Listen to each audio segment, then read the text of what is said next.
I am going to comment on the Minnesota incident, the tragic incident. And, the sad part about the whole thing is that, we think if we do this, that everybody thought it was about the immigrants.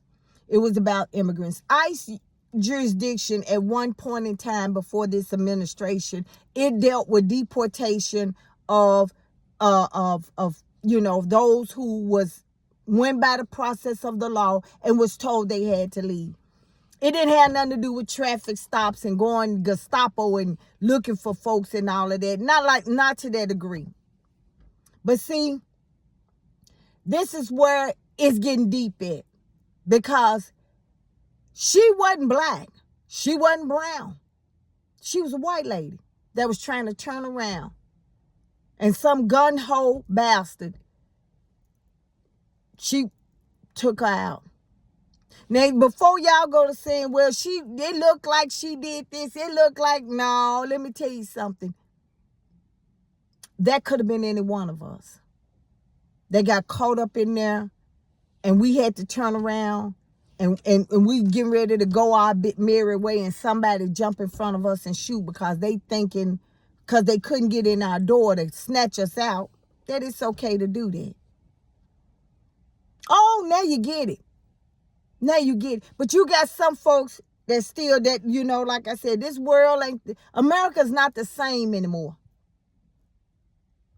Because you got some folks that are being racially profiled. You got some folks now that, them folks ain't been in training. They just hiring them and putting them straight out the street. Law enforcement is not about carrying a gun or snatching somebody up or just having that rogue authority. It's about having common sense. See, this right here tells you that everybody don't need a gun. Everybody in law enforcement don't need a gun. And then what's so bad about it? The president, turned around and said that woman had ran over him and he's hospitalized. I don't see him going to no hospital. But this should give you an example. See, this reminds me, remember Memphis? When y'all was sitting up here saying, oh, I'm so glad the National Guard is here. Oh, I'm so glad that they making the streets safe. But then you know what? They're using data from 2018. They're using old data. They're using old data. But what can we say? That it won't happen to us? Will it? What can we say? We can say, oh, that was an isolated incident. Well, they're not asking you for your driver's license or are you a citizen. They profiling. You look Hispanic or you look like you from some other country. They just go ahead and swoop you up and take you on with you. You know how that back in the day when they used to say, well, you know what? I'm going to arrest you. I'm going to arrest all y'all in the car. And then y'all can get a lawyer and let the courts figure that out. Yeah. This country is in debt. We going through a depression. We not in no recession. We in a depression. Because you know why? Who wants to come here? Who wants to be involved in this? And then we sitting up here, we saying, oh, we going to protest, we going to do this, and that's good and everything, but we got a bigger fish to fry. The diarrhea is threatening to invade Cuba, which has close ties with Russia. Cuba ain't that far from us. See, like I said, be careful what you wish for. Be careful what you praising God for. Because you're going to get it. You might get it. And when you get it, it ain't coming with all bells and whistles and stuff. It's coming with issues. See, this is what happens when you don't vote. or you voted for the wrong thing. You voted for him to do something else to somebody else, but now he's doing it to us. He's doing it all the way. Folks sitting here saying, well, you know what? Well, he shouldn't have been here illegally. Oh, well, he shouldn't have did this. Well, they just trying to protect the democracy of an America. When has the Fourth Amendment become so laxed? See, the Fourth Amendment protects a wrongful search and seizure, see. That means that can't nobody just go in your car and take you out and then go in your car. Or like that Venezuelan president and his wife. See, that's a violation of the search and seizure. No, but you know what? Y'all got some of these gun-ho folks that just happy that some drama is going on. Y'all so happy that he going up in here doing all this ghetto gangster stuff. It doesn't matter that fact that, you know what, violation of the Constitution is.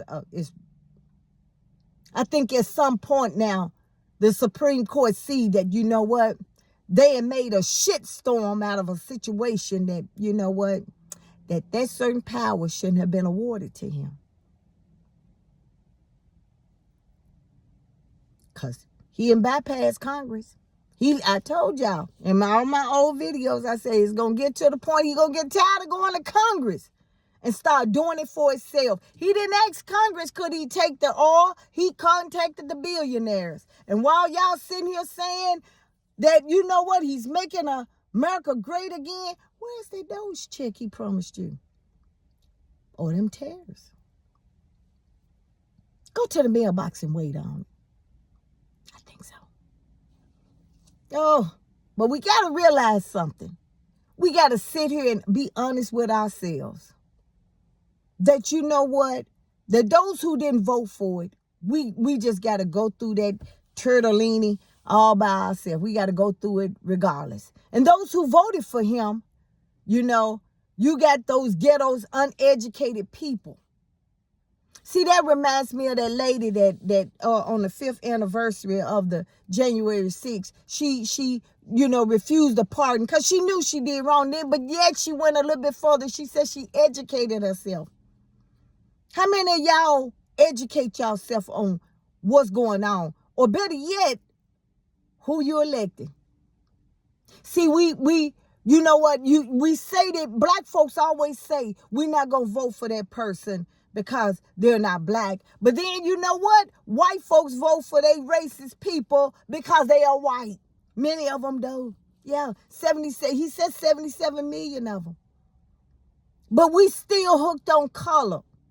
This reminds me of that slave book of Divide and Conquer, how they talked about how, you know what, they can't get us to unite. So what they did was they turned us against each other, light against dark, house but in the field. How it is, you know, they gave the ones that was in that field less privileges than they did the house. They made it where the lighter you were, the better you were. That's why we got so many dark-skinned people mad at light-skinned people. Or better yet, you got so many black women that mad that a black man went to a white woman. Or better yet, you mad because of the simple reason you don't want to be black anymore.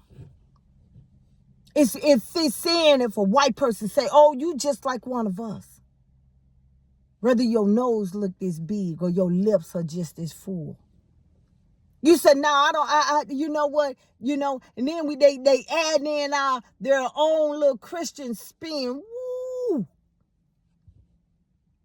In the name of Jesus, he says that, you know what, if you all these illegal immigrants making your life a living hell, you need to get rid of them. And you know what, instead of you saying it is my responsibility for my life and the life that I chose, you say, yeah, you know what, you got white folks that want to blame somebody for their son on drugs.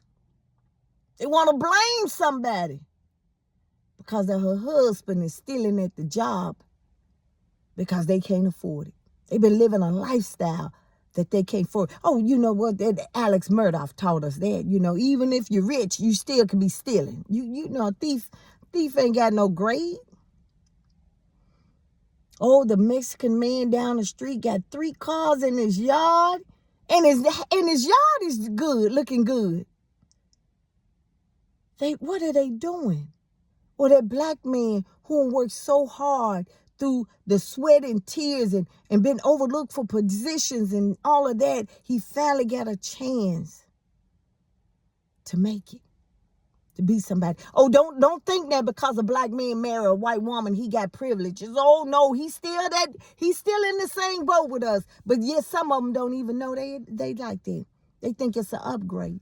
When it's really, it don't even matter. He's still black. They keeping up with the Joneses and the Burlaps instead of saying, you know what? I just want to keep up with me. I want to be comfortable. Where's that black pride that we used to have? Oh, that's gone. But now, like I told you, it ain't going to affect, when white folks get mad is when it affect them. Because now, they're going after them too. You got some white folks that look Mexican, Hispanic. They got some in them. You got some white folks that look biracial. Yeah. You got so many cultures and stuff, and they like, oh my goodness.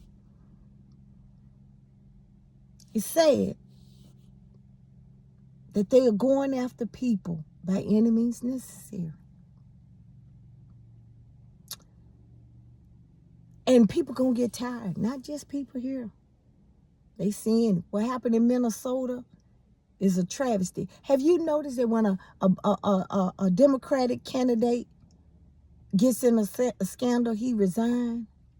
And when a Republican get in a scandal, he turns around and try to justify it and make it up and deny it. And they say we are the monsters of the political thing. Oh, let me get this right now. I'm going to tell you something. War crimes, history has been written because we're going to go through the biggest war crime second to Hitler. Yeah.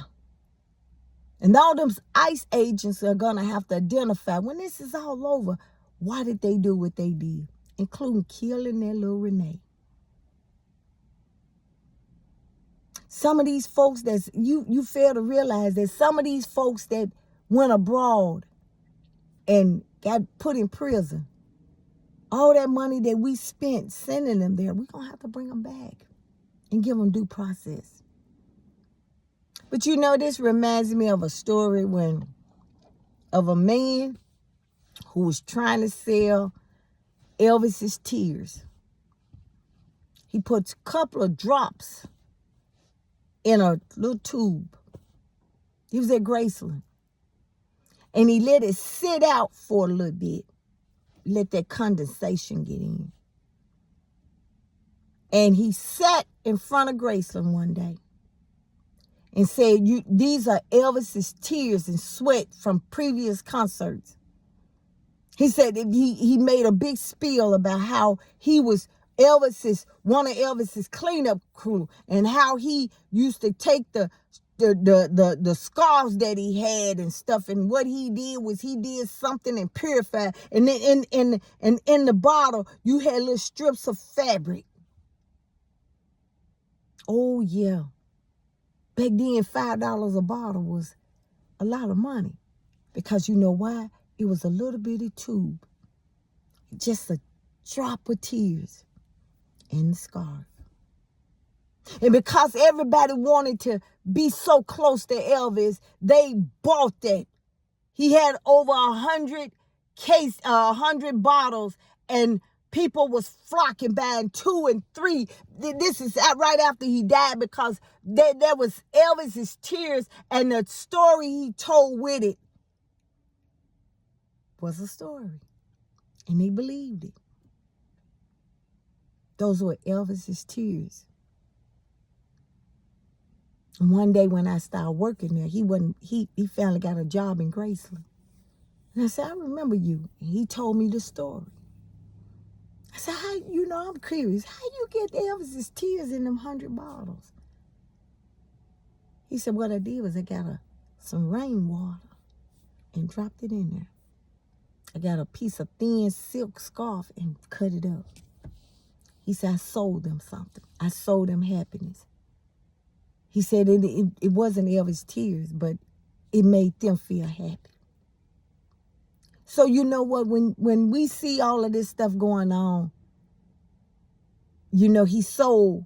And now they saying, oh, I didn't see it. And oh, he duped me. Like, you know, like that Hispanic woman. Oh, we were duped. No, you weren't, baby. He sold you a flea farm. And you didn't see the fleas, but you bought into it. Yeah. I'm going to close this out by saying Memphis. You begged for it. You were happy that they were coming.